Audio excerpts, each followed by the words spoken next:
How to reset suggested memories in photos on the iPhone 16 series.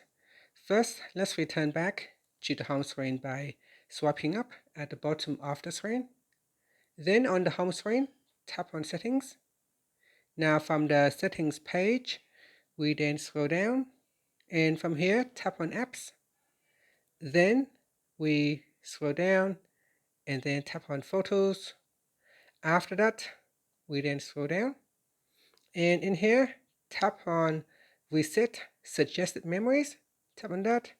And here say resetting will allow previously blocked places, dates, and holidays to once again be included in new memories. So if you are sure, tap on the reset button.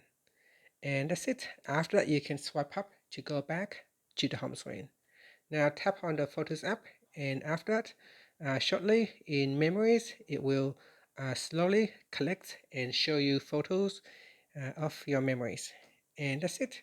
Thank you for watching this video. Please like and subscribe to my channel for more videos.